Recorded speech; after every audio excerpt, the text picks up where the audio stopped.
Paz, amados. Vocês podem sentar, tomar um assento? Eu quero ser bem breve, compartilhar um texto da Palavra de Deus com vocês aqui, em 1 João. 1 João, deixa eu ver aqui, abrir com vocês. 1 João, capítulo de número 4, versículos número 7 até o 21. 7 ao 21. 1 João, isso. Ainda bem que eu não fui chamado para falar os livros da Bíblia. Acho que eu não ia dar conta não aqui, né? Que bênção, né, meu amado? Deus te abençoe. Continue te abençoando aí, viu, mano? Essa empreitada aí. Segunda proposta que eu te dou é gravar e repetir os capítulos da Bíblia. Sim, só são 1189. É difícil? 1189, ué, já está nos 66 livros, né? Aí parte agora para a proposta dos capítulos, gravar os capítulos, 1189. Aí depois a terceira proposta são os versículos, né? Que são 31.173. Aí acho que é um pouquinho mais difícil, né, irmão? Mas a gente chega lá, com a graça de Deus. 1 João, capítulo 4, versículos de número 7 ao versículo de número 21. Só que eu gostaria de fazer algo aqui que é ler em uma versão que ela é bem diferente da maioria, né? Da grande maioria, ela não é. Acredito que ninguém tenha aqui entre nós. Que é a mensagem. Alguém tem essa versão aí? A mensagem? Aqui? Você tem em casa, né, Johnny? Casa eu sei que você tem um bocado. Como vocês não têm aí, o que eu vou pedir? Para que vocês tentem me ouvir e tentar comparar na leitura de vocês, tá? Eu vou falando aqui qual é o versículo que eu estou, porque não dá para identificar mesmo comparando com as versões que nós temos. Vou fazer isso porque eu acredito que a linguagem dela aqui, ela é muito mais clara. As palavras que são usadas, tá bom? Eu nem me preocupei aqui em me apresentar em tudo. E aqui eu estou em casa, né, irmãos? Para mim aqui são os irmãos queridos. A gente tem caminhado, eu não sei nem quanto tempo mais, Adriano. Mas faz alguns anos aí, né? Quem puder aí lembrar. Tudo isso nossa, parece que foi ontem assim que a gente, né, teve o contato. Não sei nem se foi pelo teu irmão Renato, não sei. O Renatinho, isso. E aí nós tivemos contato com esse povo querido, né? A gente tem percebido e tem acompanhado o crescimento, não só nesse sentido aqui, geográfico, né? Numérico, mas um crescimento mesmo, o evangelho na vida de cada um dos irmãos, ou de alguns irmãos que a gente tem acompanhado, desde a teologia, enfim. E para mim isso é um motivo de muita, muita alegria. E para mim, é o que resume o evangelho são relações. É por isso que para mim isso é muito importante. É o que eu quero falar um pouquinho com vocês hoje, tá? Então deixa eu só me ajeitar aqui também, que eu estou meio atrapalhado. Porque o negócio aqui, eu esqueci de desligar os dados móveis, aí fica chegando um bocado de coisa aqui. E não é hora disso, né? É hora da gente abrir a Bíblia. Pronto. Tem inclusive um título nessa versão aqui que é Deus é Amor. Tá? Deus é Amor é o título. Na maioria está também Deus é Amor, mas está outros... também, né? Então vamos lá. Verso 7, tá? Meus amigos amados, continuemos a amar uns aos outros, pois o amor vem da parte de Deus. Quem ama é nascido de Deus e tem um relacionamento real com Ele. Quem se recusa a amar não sabe o que mais importa sobre Deus, pois Deus é amor. Vocês não podem conhecê-lo se não amam. Foi assim que Deus demonstrou seu amor por nós. Deus enviou seu Filho ao mundo para que pudéssemos viver por meio dele. É desse amor que estamos falando. Não que tenhamos amado a Deus, mas que ele nos amou e enviou seu Filho como sacrifício para purificar nossos pecados e consertar os danos que eles causaram em nossos relacionamentos com Deus. Verso 11. Meus amigos queridos, se Deus nos amou assim, então devemos amar uns aos outros. Ninguém viu Deus, nunca. Mas se amarmos uns aos outros, Deus habitará no íntimo do nosso ser e seu amor será completo em nós. Amor perfeito. Verso 13. Sabemos que estamos vivendo uma vida plena nele e ele em nós, porque ele nos deu a vida que procede de sua vida, que vem do seu Espírito. Além disso, vimos por nós mesmos e continuamos a afirmar que o Pai enviou seu Filho para salvar o mundo. Quem confessa que Jesus é o Filho de Deus participa de um relacionamento íntimo e estável com Deus. É por saber disso que abraçamos de coração esse amor que procede de Deus. Verso de número 17. Deus é amor. Quando passamos a habitar permanentemente no amor, vivendo uma vida de amor, vivemos em Deus e Deus vive em nós. Assim o amor tem um controle da casa, fica à vontade e amadurece em nós. E não temos mais preocupação com o dia do juízo. Nossa situação no mundo é idêntica à de Cristo. No amor não há espaço para o medo. O amor amadurecido expulsa o medo. Considerando que o medo causa uma vida vacilante e cheia de temores, medo da morte, medo do julgamento, podemos dizer que quem tem medo não está completamente aperfeiçoado no amor. Verso 19. Mas nós podemos desfrutar o amor, amar e ser amados. Pois primeiro fomos amados, por isso agora podemos amar. A verdade é que ele nos amou primeiro. Verso 20 e 21 a gente encerra. Se alguém se vangloria dizendo, eu amo a Deus, mas odeia e despreza o seu irmão, é mentiroso. Se não ama a pessoa que vê, como pode amar a Deus a quem não vê? O mandamento que temos da parte de Cristo é sem rodeios. Amar a Deus se vê na prática de amar o próximo. Vocês precisam amar os dois. Queridos, eu tenho uma grande preocupação em compartilhar o Evangelho com os irmãos e com aquelas pessoas que ainda não tiveram a experiência de conhecer a Cristo. Porque a gente pode passar tanta coisa, tanta ideia, e algumas dessas ideias que a gente pode passar, talvez não seja o principal que aquela pessoa precisa de fato saber, para que a partir daí ela tenha um relacionamento com Deus, né? A gente sabe tantas coisas a respeito daquilo que Deus nos comunica por meio da sua palavra, o caráter de Deus, a natureza de Deus, a condição do ser humano, de pecador, Jesus como sendo o único Salvador, enfim. Inclusive foi lido aqui Provérbios, né? Provérbios é um livro que ele de fato dá orientações e sabedoria para como a gente lidar com a vida comum, com o cotidiano, com as relações, coisas mais práticas e básicas da vida. Desde de você, às vezes, se colocar como fiador de aluguel de alguém, até questões mais complexas de relacionamento. O livro de Provérbios nos dá essas dicas, né? São dicas, são orientações assim, para que a gente tente viver uma vida que sofra menos. É impossível, a vida é sofrida e não tem jeito, porque a gente está debaixo de uma condição de pecado. Estou falando da natureza e todos nós, né? A injustiça, a imaturidade dos seres humanos, enfim. Mas a minha preocupação é o que eu posso passar do Evangelho que é sem erro. O que eu posso falar a respeito de Deus, que eu não vou me equivocar. O que eu posso falar para uma pessoa e aquilo é o próprio Espírito Santo comunicando através da minha vida sem ruído teológico, sem ruído da cultura, sem ruído de denominações, sem ruído de religiões. O que eu posso, com a plena, perfeita, absoluta garantia, falar para uma pessoa quem Deus é e o que Deus quer que ela experimente? É isso, amor. Deus é amor. O que Deus quer da gente? Que a gente conheça o amor. Nós somos chamados para amar. Nós não somos, amados, conhecidos e nem devemos ser conhecidos como povo de Deus, porque não temos imagens nas paredes, porque a gente não faz mais aquelas coisas que as pessoas julgam, né? Que não, quem faz isso aqui não é de Deus, né? E tal. Não são essas coisas necessariamente, são critérios perfeitos para distinguir quem é de Deus e quem não é de Deus.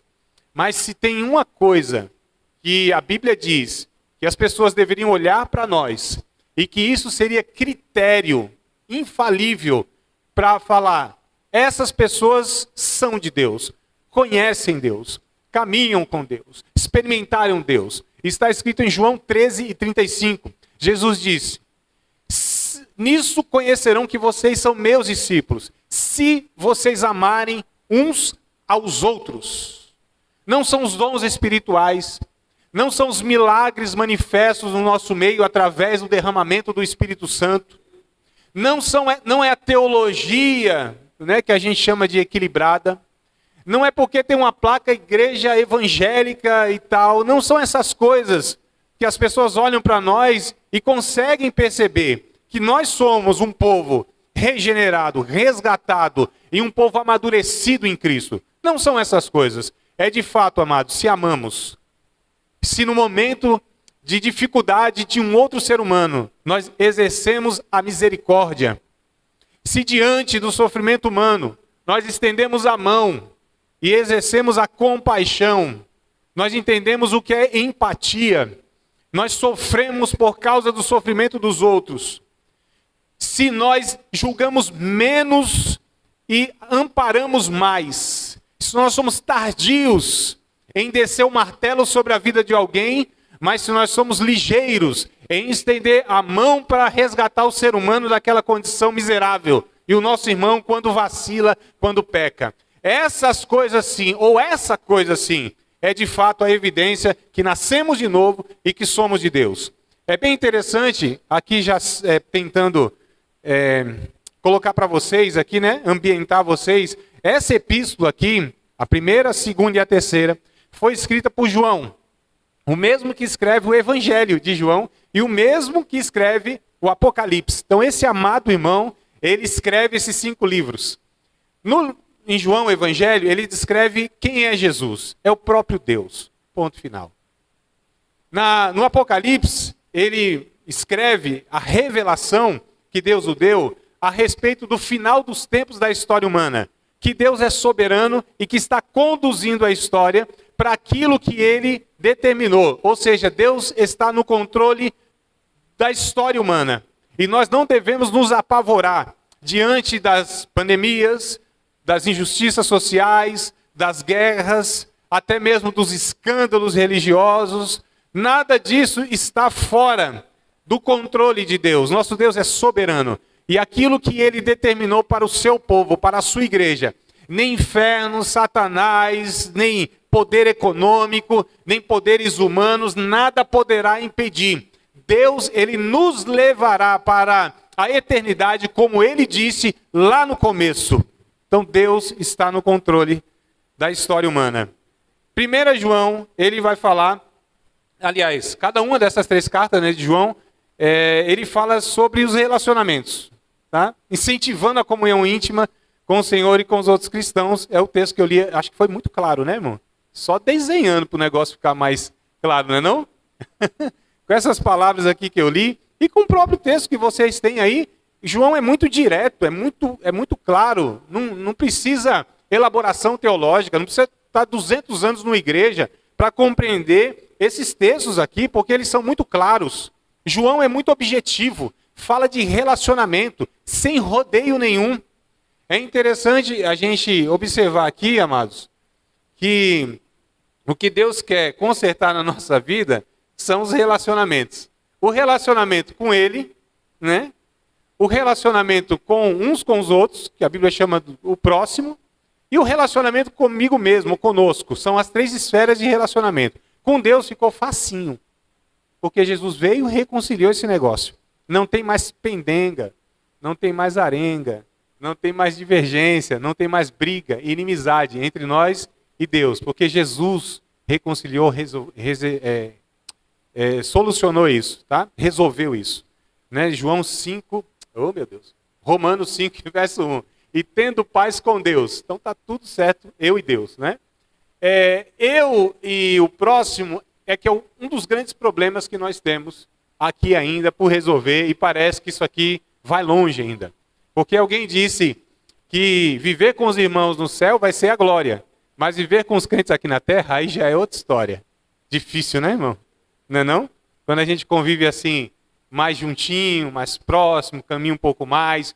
Quanto mais perto, é mais difícil. É por isso que a Bíblia diz para a gente amar o próximo. E por isso que é mais desafiador, porque o próximo fica perto.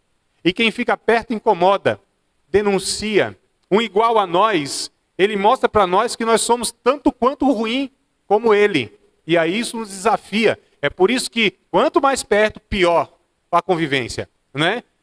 Casamento, pais e filhos, viver assim, ó, numa comunidade de fé, assim, ó, numa igreja, onde a gente vai cada vez mais se conhecendo um ao outro. Porque, sinceramente, a gente admira muito, né, aquelas pessoas que a gente conhece pouco, né? Não, mano.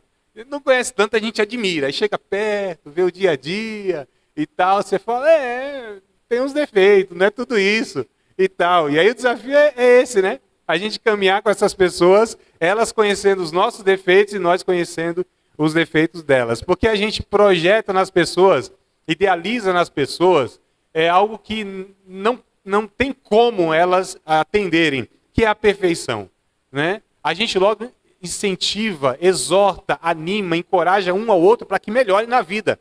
Vida de santificação, para que a gente se dedique mais a Deus, para que a gente tome cuidado no caminho que a gente está trilhando dia a dia, que de vez em quando a gente sai do caminho. Então a gente precisa fazer isso, a gente nunca baixa o padrão que Deus nos propôs. Mas a gente também entende, amados, que não tem como a gente olhar para uma pessoa e projetar nela aquilo que só em Cristo é possível projetar. Que é Cristo, ser humano, que a gente jamais, impossível, ser frustrado, se decepcionar. Com as pessoas é inevitável, é impossível. Dado o momento a gente vai se decepcionar, se frustrar com aquela pessoa. Porque a gente projetou nela aquilo que não cabe a ela, que é a perfeição.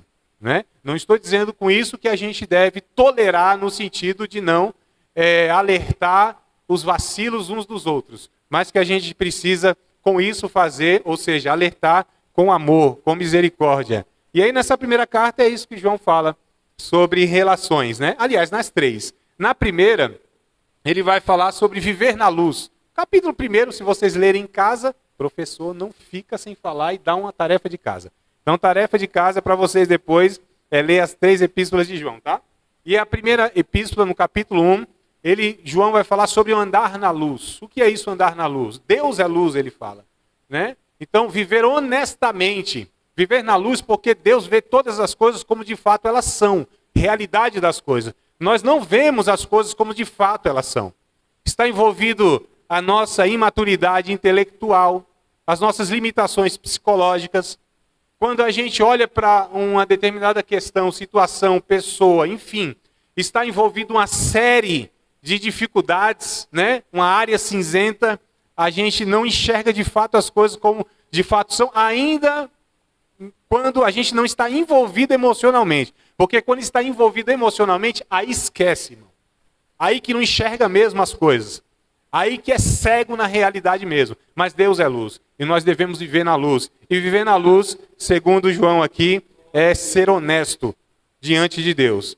Aí na sua segunda carta, ele diz para apegar-se à verdade, né? Segunda carta, deve ser aí um 25 versículos, é um negócio bem pequenininho. Depois vale também a leitura. E a terceira carta, ele dá a recomendação do amor. Mas João faz aí seus leitores se lembrarem da importância de amarem uns aos outros, né? O próprio Deus, ele é amor. Portanto, não amar uns aos outros, né? Cristãos, é um sinal de que o cristão não está em contato com Deus. É assim, irmão. Não ama? Não viu Deus. Não ama? Não é de Deus. Ama? Está na luz. Não ama? Está em trevas. Ama? É de Deus. Não ama? É do diabo. Está escrito com todas as letras que eu citei para vocês aqui. É só ler a carta. É simples assim. É objetivo. É claro. Para que a gente não tenha dúvida dos critérios que nós temos que ter ao nosso respeito e ao respeito das outras pessoas.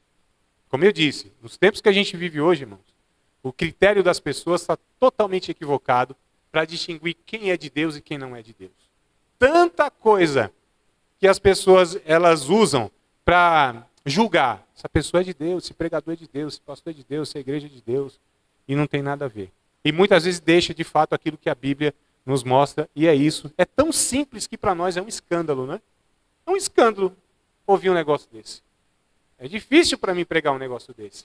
Sabe por quê? As pessoas estão tão embriagadas, estão tão intoxicadas, estão tão fascinadas, estão tão drogadas no sentido existencial, narcotizadas, né?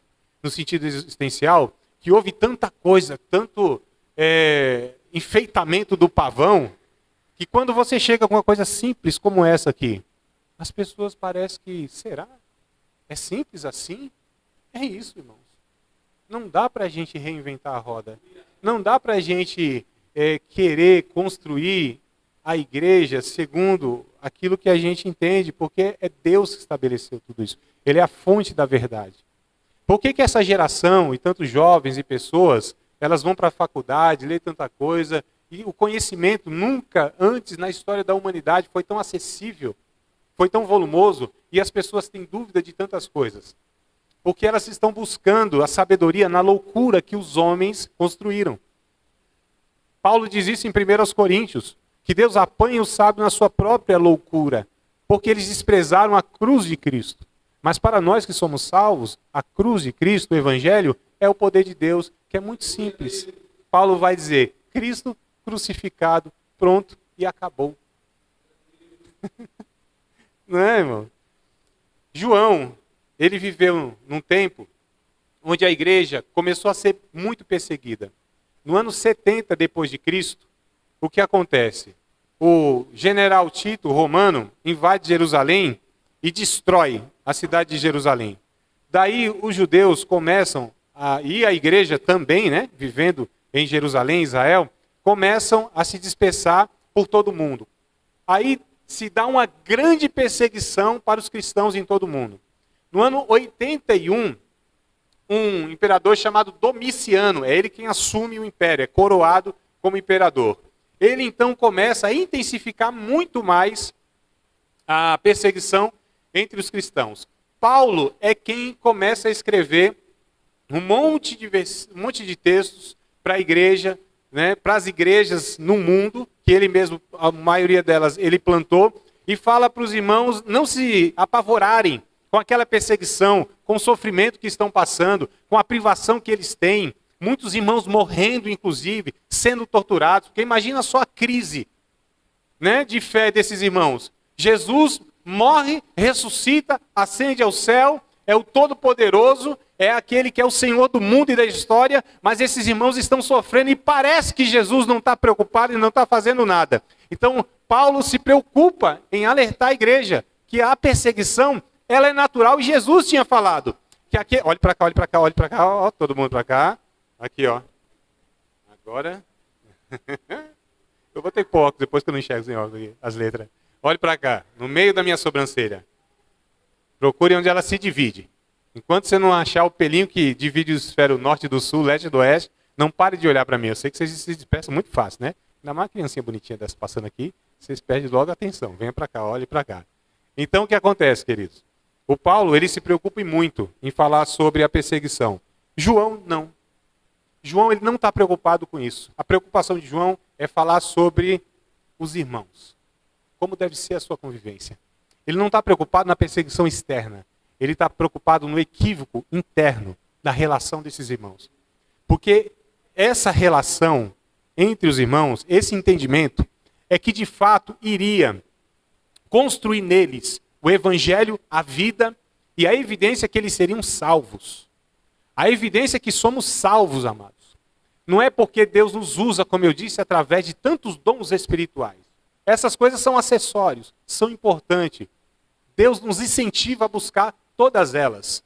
A graça de Deus, o poder manifesto do Espírito Santo através dos dons espirituais, que nós tanto desejamos, queremos, né? E chama a atenção, porque só Deus pode fazer algumas coisas, tá certo? Extraordinária, curas, profecias, línguas estranhas, variedade, interpretação de línguas, dom de discernir espíritos, dom da palavra da fé, dom da sabedoria da palavra, melhor dizendo, dom da ciência da palavra, né? O próprio dom da fé, enfim, dom de milagres, essas coisas que a gente fala, nossa, como são bonita ver essas ações do Espírito Santo no nosso culto, a graça de Deus, a presença de Deus, o poder de Deus, a alegria que Deus gera em nosso espírito, quando a gente adora Ele em espírito e em verdade, quando a gente se junta nesse lugar para atribuir a Deus louvores, honras, glórias, exaltações, como é bom sentir a presença de Deus, mas não são essas coisas que evidenciam a aprovação de Deus na nossa vida e nem na vida do pregador, queridos.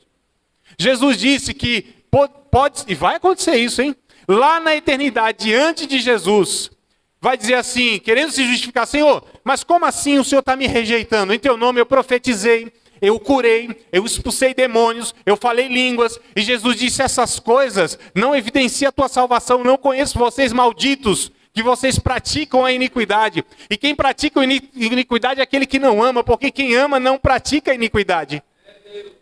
Então, cuidado, queridos, para que a gente não seja enganado com esses falsos profetas que estão aí, com esses critérios que muitas vezes a gente segue. Se Deus está nos aprovando, é porque algumas coisas estão acontecendo através da nossa vida. Não, é se a gente ama. Aí sim. Sabe por quê? Porque os dons espirituais, eles são dons. Presente, dádiva. Você e eu merecemos? Não. Não. Tem gente que vive uma vida imoral, sem ética, gente cruel, ignorante, egoísta, sem misericórdia. E não está Deus usando aí a torta direita, irmão? E não dá um nó na cabeça às vezes, né? Mas, rapaz, como pode Deus usar uma pessoa ruim desse jeito? Não estou falando ruim na natureza. Eu estou falando num ato, num mau testemunho mesmo. Porque é dom, queridos. Às vezes é Deus, às vezes não é, né? Mas a questão é, não são essas coisas. Agora, se tem uma coisa que não pode ser imitada, que ninguém consegue imitar, por causa da natureza, é o caráter cristão. É o fruto do Espírito. Que é amor, gozo, paz, longanimidade, bondade, benignidade, fidelidade, mansidão e domínio próprio. Quero ver alguém não tendo a vida com Deus e viver com essas características. Quero ver. Desafio a mim mesmo e qualquer outro. Se consegue, não dá. Porque isso sim, de fato, é evidência de espiritualidade. É o caráter. É se ama. É se alegra com aquilo que é de Deus. É se tem paz, é gente pacífica. Cuidado, hein? Gente muito braba por aí, tremendo bigode, esbravejando muito, né? Fazendo alarde. Cuidado. Eu nunca vi Jesus pregando dessa forma. Eu nunca vi Jesus agindo dessa forma. Jesus era manso, gentil. Com pecado era duro. Mas quando Jesus trazia uma denúncia de pecado, era com lágrimas. Era com compaixão no coração. Era olhando para as pessoas e ele sofria muito mais por ver todo mundo sofrendo. A gente pega os profetas do Antigo Testamento, Elias, por exemplo, quando ele viu que mal que o cidadão ia fazer com o povo de Deus, embora o povo de Deus estava numa rebeldia, ele chorou diante lá do general. E o general disse assim, que isso, homem de Deus? Estava chorando desse jeito porque eu vejo um mal que você vai causar a Israel, que está rebelde, mas vai causar um mal. Você sofre mesmo denunciando o pecado do outro. Não são pessoas frias, indiferentes. Não é gente que tem uma moralidade por ela, rege e põe a régua em todo mundo e julga sem dó e nem piedade. Não, queridos. A gente precisa, como eu disse, exortar uns aos outros, mas cuidado. Cuidado. Cuidado com a postura, porque o texto aqui de João diz o seguinte, ó, 1 João capítulo 3. Vocês estão aí com a Bíblia aberta? Agora vamos na nossa versão. E agora dá certo. 1 João, capítulo 3, verso 10 ao verso de número 18.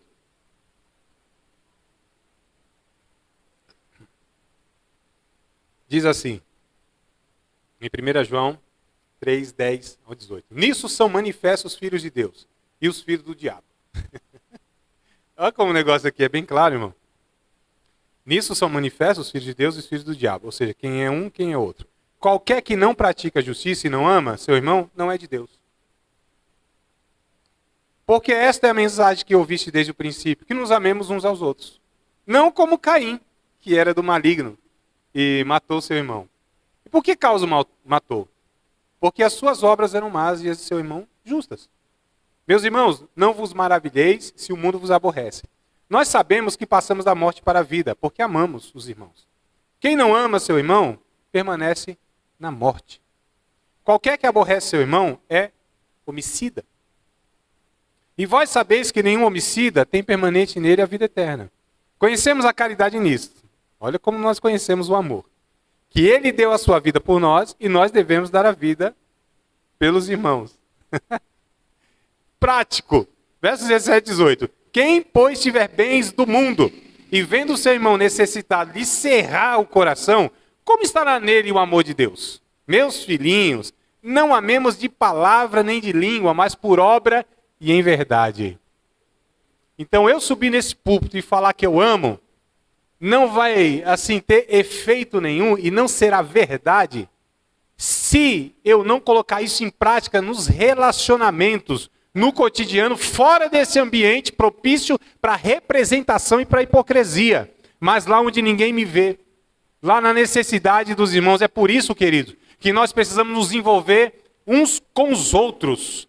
Eu não estou falando de se intrometer na vida das pessoas, invadir a sua privacidade, fazer fofoca a respeito da vida dos irmãos. Eu estou dizendo em criarmos vínculos verdadeiros, profundos de uma família, de amor, onde eu me preocupo com a vida de cada um do irmão, e que quando eu percebo, quando Deus me abre o entendimento, a clareza de ver um irmão passando alguma dificuldade, seja ela financeira, seja ela psicológica, física, espiritual, de alguma maneira, eu não ficarei sossegado enquanto aquilo não for sanado, e vou chorar com ela enquanto ela estiver chorando, e se ela se alegrar, eu também vou me alegrar. Ou então, queridos, a gente só vai ser um clubezinho, sabe o que é um clube? Clube é assim, todo mundo paga uma mensalidade, né, para ter acesso ao clube.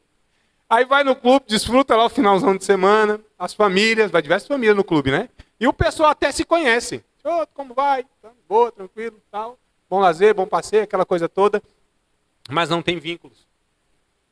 Não tem vínculo, sabe? Frequenta o mesmo ambiente, estão no mesmo lugar, tem o mesmo objetivo ali, né?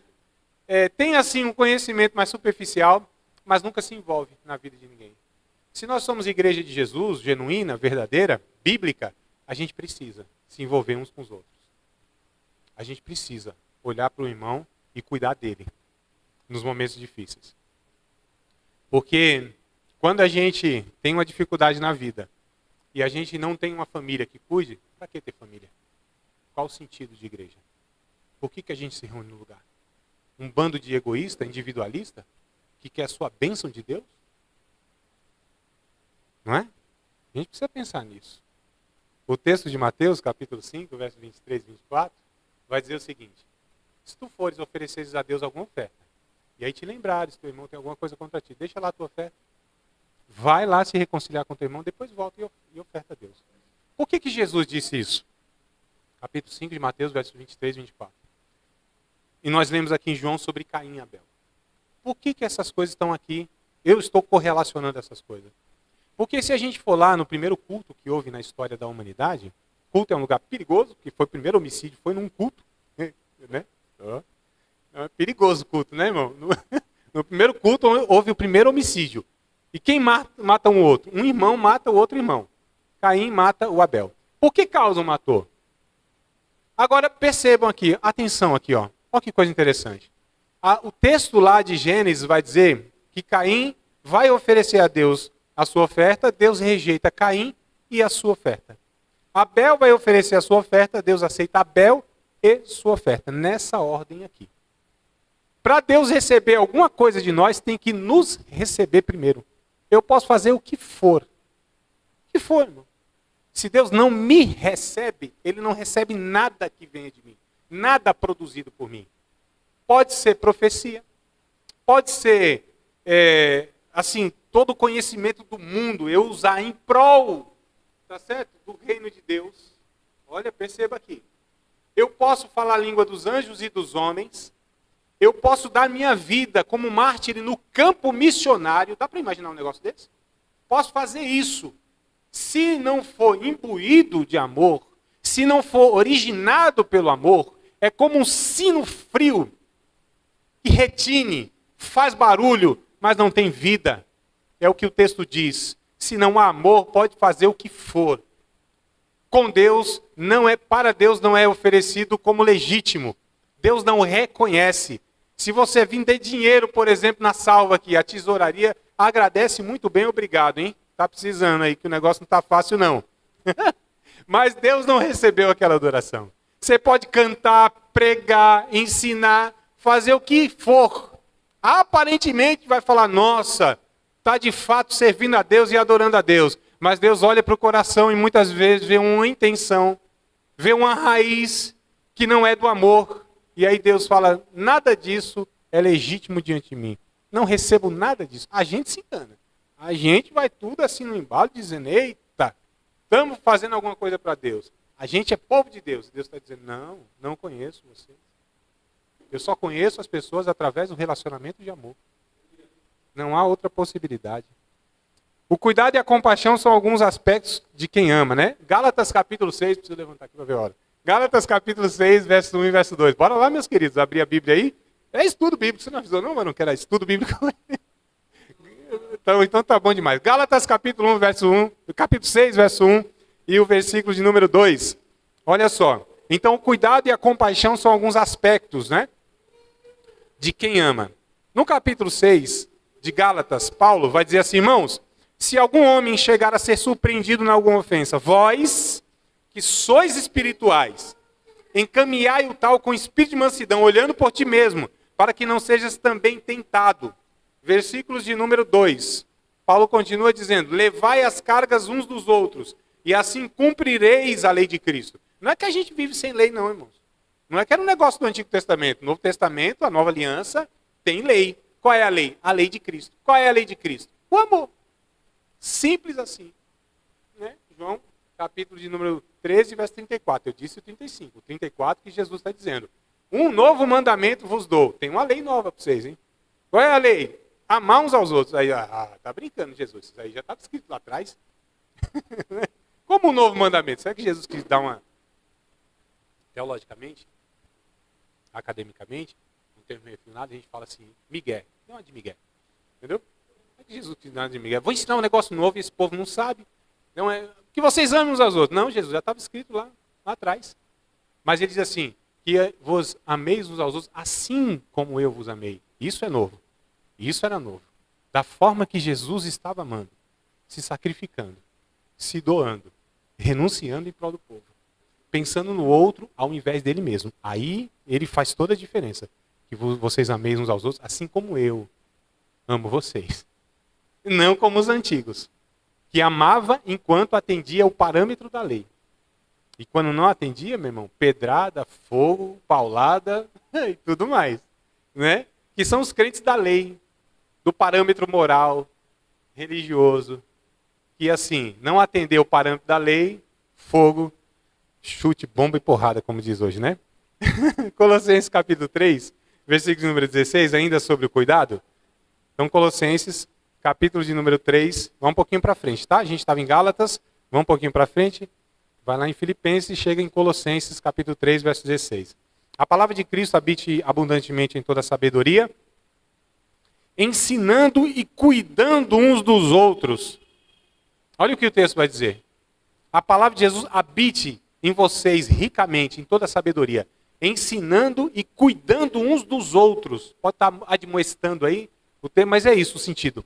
Cuidando uns dos outros. É isso aqui, amados, que a gente precisa fazer, viver. Porque isso é um escândalo para essa geração. É um escândalo para as pessoas que vivem sem Deus. Porque quem vive sem Deus é egoísta, é individualista. É Deus por si, como que é o ditado lá? Cada um por si, Deus por todos. E Deus não é por todos aqueles que é por si, e sim aqueles que são por todos. Entenderam? Compreenderam aqui, irmão? O pensamento? Deus não é na vida do indivíduo, fora do coletivo. Nós somos um corpo. Paulo trabalha isso em 1 Coríntios capítulo 12, a partir do verso 12. Somos membros uns dos outros. Não existe membro que ele viva fora do corpo e viva para si, e sim para todo o corpo. Eu não vivo para mim, o dom que Deus me deu não é para mim. Os recursos que Deus me deu não é para mim, não é para me satisfazer. Se a bênção que Deus derrama na minha vida eu retenho para mim, isso torna-se uma maldição. Porque tudo que vem para mim tem que respingar, tem que ir para a vida dos outros. Eu não posso, Paulo disse, mas bem-aventurada coisa é dar do que receber. Não é porque eu tenho para dar, que é a ideia que alguns pensam, mas é porque eu não retenho para mim, senão me torno egoísta, achando que eu tenho, Deus me abençoou por minha causa. Não é por minha causa que Deus me abençoou. Deus me abençoou muitas vezes por causa das outras pessoas e apesar de mim. Está totalmente equivocado as ideias, irmão. Deus me abençoou porque eu sou fiel mesmo, oro pra caramba, jejuo, sou fiel a Deus, nunca saí da casa, leio Bíblia e tudo mais, e irmão do filho pródigo, irmão mais velho, né? Essa é a ideia do irmão mais velho do filho pródigo, nunca transgredindo o seu mandamento, estou aqui, nunca saí da igreja, faço não sei o quê, juntando com a outra parábola que Jesus disse assim, que dois subiram no templo para orar lá, e um disse, Senhor, eu dou dízimo, jejuo 2 vezes na semana, nem sou como esse miserável, pecador, desgraçado, lazarento. Não pode xingar, né, irmão? Mas os crentes, você sabe que tem todos esses negócios e outros adjetivos, né? Filho de Belial, circunciso de Filisteu, é aquela coisa toda, né? Filho do diabo, desviado, descompromissado, não sei o quê. Os crentes xingam, amaldiçoa. E aí Jesus disse, calma aí, e o outro? Que nem teve coragem de levantar seu rosto para o céu, batendo no peito, dizendo, tem misericórdia de mim, pecador. Quem é que desse justificado? O outro, que entendia quem era. miserável pecador. E lá na parábola do filho pródigo? Quem de fato experimentou a misericórdia e a graça de Deus? Foi aquele que desviou mesmo. Aquele que saiu. Esse aí a gente vê facinho, né? Sai assim, ó, desgraça a vida e tudo mais. E a gente encontra assim e fala, nossa, está desfigurado o irmão, hein? Só o pó, pele e osso, no fundo do poço. Não é texto bíblico não, mas é algum hino que tem por aí. Não é? Então, olha assim, a gente fala, é desviado. Mas quantos desviados dentro da casa de Deus tem? Que é o irmão mais velho do filho pródigo. Perdido dentro da casa do pai. Essa noite é uma noite propícia para a gente fazer essa autoavaliação. Será, Senhor, que não sou eu? Que tenho algumas dessas características? O Evangelho é a proposta de viver uma vida de servir, doar e renunciar. O individualismo é um comportamento anti-reino, né? Nós temos uma parcela de responsabilidade com o outro. Caim devia dar conta de Abel. Não é isso, irmão, que a gente pensa? O que tem a ver com o casamento do outro lá que está se acabando, se destruindo? Eu tenho o meu aqui, estou dando conta. Ué, o que tem a ver com o filho da irmã que está nas drogas, está tudo zoado, bagunçado? O que tem a ver com o outro lá que perdeu o emprego, que está assim assado? O que tem a ver com o outro lá que está nessa situação? E eu sou, porventura, cuidador do meu irmão? Deus, mal educado. Deus perguntou, cadê teu irmão? E eu sou cuidador dele? Se ele não é adulto, o que eu tenho a ver com a vida dele? Mal educado, no mínimo, né? Responder para Deus assim? Deus disse, não. Você é responsável sim. Claro que é. Não é tua família? Eu não sou o pai de vocês? Como que você não é responsável pelo teu irmão? Lógico que é. A oração que Deus ouviu, a primeira oração que Deus ouviu foi aquela que nunca foi feita. Porque ele disse assim, calma aí, eu estou ouvindo. O sangue do teu irmão está clamando por mim desde a terra. Deus está atento, queridos, a tudo isso aí. Deus está vendo todas essas coisas. E a gente tem coragem de responder para Deus o que eu tenho a ver. Eu que estudei, fiz a faculdade. Eu que vigio aqui nas finanças. Eu tenho a ver com o irmão lá que está sem mantimento. Eu tenho a ver com esse negócio. O que eu tenho a ver? Eu faço por onde eu crio meus filhos, eu sou um bom pai. O que eu tenho a ver com o outro lá que está com a família disfuncional, o cara que não dá conta? Ô, irmãos, está aqui nesse meio aqui, ó, a família da fé. Cada um dos filhos aqui, cada um dos pais são responsáveis por todos os filhos. Cada um dos casais aqui são responsáveis uns pelos outros. Ou então que família de fé é essa que a gente diz que é? Que amor é esse que a gente prega? Que evangelho é esse que não expressa misericórdia na hora da dificuldade? Que vida egoísta é essa que nós queremos viver? Não é evangelho, não é salvação, não é Deus, não é regeneração, não tem nada a ver, irmão, com aquilo que Jesus propôs. O que diferencia bodes de ovelhas no reino é a vida que não é em si mesmada. Mateus capítulo 25, verso 31 e o versículo de número 46. Do 31 ao 46 do capítulo 25 de Mateus. O que diferencia bodes de ovelhas, ou seja, aqueles que têm a natureza regenerada e não têm a regenerada natureza, é o que está aqui nesse texto. Esse texto nos mostra que quando Jesus, nessa parábola, disse que no reino de Deus iriam ser separados bodes de ovelhas, ou seja, pessoas que não têm a natureza de Cristo e gente que tem a natureza de Cristo. O que vai diferenciar? Ele conta a parábola e ele diz, eu estava enfermo, vocês foram me visitar. Estava preso, vocês me ver. Estava nu, vocês me vestiram. Estava com fome, vocês me deram de comer. Estava com sede, vocês me deram de beber. Senhor, quando que eu te vi assim e não fiz nada? Eu te amo, Jesus. Eu amo Deus, eu não sirvo Deus. Quando, Senhor? Se eu te visse nessa situação, lógico que eu ia fazer isso. Eu tirava a roupa do meu corpo, Jesus, para te dar. Mentira, irmão. Porque Jesus disse, quando vocês não fazem com esses pequeninos, a mim vocês não fazem. E aí Jesus disse assim, eu estava com fome, vocês me deram de comer.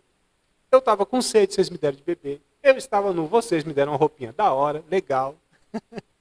Não é essas que a gente junta para ir dar para os moradores de rua, não, né? Aquela que mofada, rasgada, que não serve mais, que tá... Não é essa, não. Uma roupinha que a gente vestiria e daria para os nossos filhos. É essa roupa. Eu tive preso, vocês foram me ver, estava enfermo, vocês foram me visitar. Senhor, quando nós fizemos isso? Quando vocês fizeram a um desses meus pequeninos, a mim o fizeram. Ou seja, nós só poderemos servir a Deus quando nós servimos uns aos outros. Ninguém serve Deus assim direto, irmão, no direct. Não tem como servir a Deus assim, sabe? Eu e Deus, não tem. É impossível isso. Não dá. Biblicamente isso não é possível. Eu só sirvo a Deus quando eu sirvo um outro ser humano. Eu sou salvo por via de um humano. 1 Timóteo 2, verso 5. Capítulo 2, verso 5. Há um só Deus e um só mediador entre Deus e os homens. Jesus Cristo, homem. Somos salvos por um homem. Adoramos a Deus quando nós servimos uns aos outros. O nosso culto se dá quando nós repartimos aqui os dons e edificamos uns aos outros. 1 Coríntios, capítulo 14, verso 26. Paulo vai dizer o seguinte: quando vocês se reúnem, um tem salmo, um tem doutrina, um tem revelação, um tem língua, um tem interpretação. Faça-se tudo para a edificação da igreja. Então não é aqui, ó, tá vendo aqui e aqui. É aqui e aqui, ó. É nisso aqui, irmãos, ó, que Deus é glorificado. É no servir uns aos outros. É na convivência, na comunhão, na horizontalidade aqui, ó, que nós declaramos quem é Deus. Não é aqui eu e Deus. Eu e Deus. Não. É eu e o outro. Eu e o outro. Tem um pensamento muito interessante, irmãos, que é assim: procurei Deus e não achei. Procurei e não achei. Encontrei o meu irmão e nós nos encontramos os três. Entenderam o raciocínio? Procuro Deus, busco Deus, oro a Deus, parece que eu não encontro.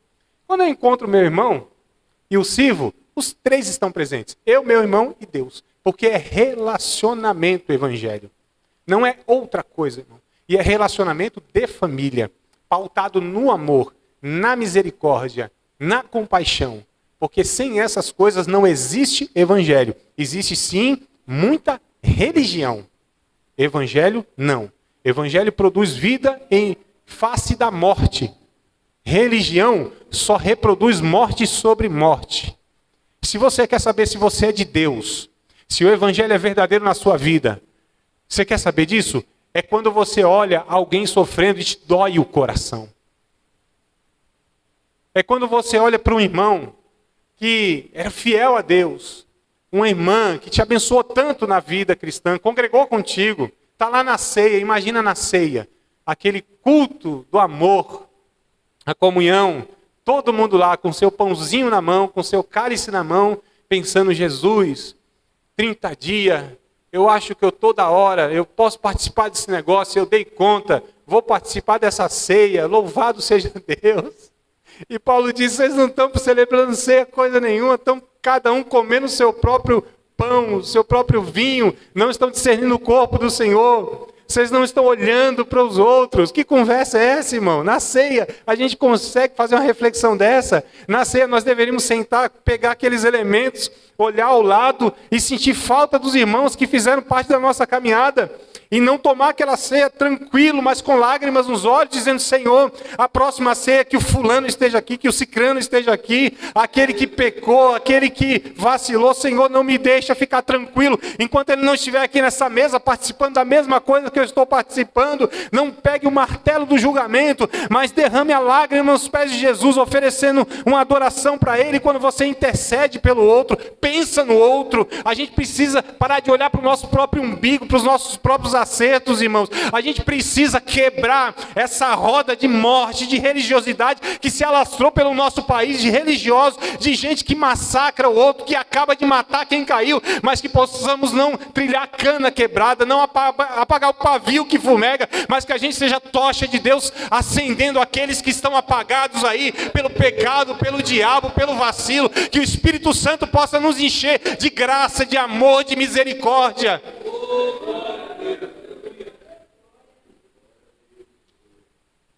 É isso, velho. Isso aí. O resto, desconheço de evangelho. E não que eu conheço tudo, mas eu conheço uma coisa só. Isso para mim é suficiente, que Deus é amor. Deus é amor. Como eu vejo Deus na vida daqueles que amam. E como eu fico confuso de não ver o amor na vida daqueles que dizem que amam a Deus e aborrecem o seu próximo. Ele diz: é mentiroso. A gente fica confuso mesmo com a mentira, né? Vocês concordam em orar comigo, irmãos? Concordam em fechar seus olhos? Abrir o seu coração? Para que essa noite não seja apenas mais uma mensagem. Para que você de fato experimente aquilo que Deus quer que você experimente. aquilo que Jesus experimentou naquela cruz, olhando para aquelas pessoas todas que estavam crucificando e tendo a condição, a capacidade, tirou do fundo da sua alma, dizendo: Pai, perdoa eles, eles não sabem o que fazem. Aqueles se machucam, te ofendem, aqueles que você não concorda, mas você consegue dizer: Senhor, eu quero ter o mesmo espírito de Cristo, eu quero amar, Senhor, amar. O Senhor pode até me usar para trazer palavras duras para as pessoas, para corrigi-las na raiz do problema delas, para confrontá-las, mas que tudo isso seja carregado, ungido de amor, um sentimento de misericórdia, e não de uma superioridade, não de uma insensibilidade. Não, mas seja com lágrima no coração, seja com compaixão na vida. Pai, me ajuda, Jesus, nos ajuda, tem misericórdia de nós. Senhor, dons espirituais sempre desejei realizar tantas coisas para o Senhor, e continuo, Senhor, tu sabes. Mas, Senhor, tudo isso não se compara àquilo que é experimentado por nós, que é o teu amor derramado em nossas vidas, que traz paz, que traz alegria, que traz bondade, que traz benignidade, que traz domínio próprio, lealdade, mansidão. Oh, Jesus, nos ajuda. Tem misericórdia de nós. Arranca, Senhor, de nós todo equívoco religioso. E em nós, ó Pai amado, planta a verdade, que a gente possa se apegar à verdade, praticar o amor, andar na luz, ser honesto. Ajuda-nos, Senhor, porque queremos ser de Ti e não queremos ser do diabo. Não queremos, Senhor, viver uma proposta humana, religiosa e satânica, mas que possamos ser, Pai, de Ti. Em nome de Jesus eu te peço. Em nome de Jesus eu te agradeço. Amém, Senhor. Glória a Deus. Irmãos, coisa rápida, tá? Eu tenho 30 segundos. 29, 28, 27. Esse livreto aqui, ó, eu estou publicando ele, fala sobre o líder servo, né? E aqui são 64 páginas, Jesus, me perdi aqui. São poucas páginas aqui. E eu falo sobre liderança. O líder servo exercendo a diaconia, o líder servo ensinando pelo exemplo, o líder servo como intercessor, o líder servo amando a todos, o líder servo amigo e não senhor, o líder servo e a humildade. Tá? O líder servo, diaconia, o serviço, é a excelência dos obreiros e daqueles que querem ser líderes, né? Nas suas casas, na igreja, enfim. Você adquirindo esse livreto aqui, ó, a gente está revertendo parte do valor para um projeto lá na Nigéria, lá na África, que cuida de crianças em estado de subnutrição e mulheres em estado de vulnerabilidade. Tá? Além de você adquirir um conteúdo saudável, abençoador, bíblico, se você lê e diz: André, não serviu, não prestou para nada, não acrescentou nada na minha vida, não tem problema. Eu estorno para você o valor. Eu devolvo para você o valor. E ainda você pode ficar com o livro, fazer o que quiser, pôr fogo. Tá? Porque quando o livro é bom, a gente dá para os amigos. Quando é ruim, dá para os inimigos. Não é ruim, dá para os inimigos. Né? Então, queridos, tem alguns exemplares aí. Então, você comprando está me abençoando para que eu produza mais livros desse, para que a gente possa arrecadar mais dinheiro para enviar para lá. Tá? Então, aqui quase nada é para mim. Uma migalha para mim, para só reproduzir mesmo e tal, comprar mais livrinhos. Só isso. Tá? Deus abençoe. Obrigado, Adriana.